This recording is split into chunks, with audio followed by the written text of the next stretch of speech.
Pupu relawan Cianjur Rudi Syadiar netelakeun dina rapat di BPBD Cianjur Danget ayeuna nyaeta persiapan jumlah relawan serta tenaga teknis anu bakal dikirim ke lokasi bencana.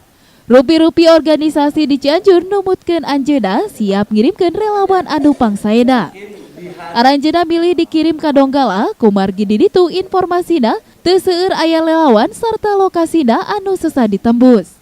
Pemberangkatan ieu nyalira bakal dilepas serta didanaan ku pamarentah daerah atanapi Pemda Cianjur. Dugi Danget ayeuna anjeunna ngangkeun atos kengeng widi ti Bupati Cianjur ku kituna persiapan oge dilakukeun.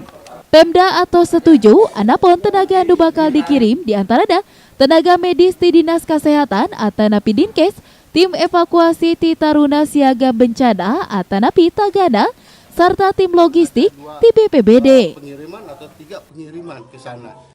Pertama, kami rapat relawan Kabupaten Cianjur untuk peduli Sulawesi Tengah, Palu dan Donggala. Nah, tentunya warga Cianjur juga sangat-sangat peduli tentang terjadinya tsunami daerah tersebut. Dan kami menyiapkan teman-teman relawan yang akan berangkat.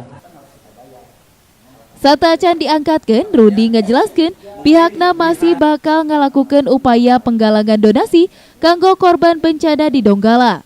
Pasalna, numutkeun anjeunna seueur warga Cianjur anu hoyong berpartisipasi dina ngabantos korban di lokasi namung teu terang alurna. Aranjeunna oge bakal ngalakonan penggalangan donasi serta acan angkat. Kumargi anjeunna yakin seueur warga Cianjur anu hoyong berdonasi nanging aranjeunna kakendala alur donasina kumargi aranjeunna teterang kedah ka mana masih keuna. Di Cianjur, tim liputan AKTV ngawartakeun.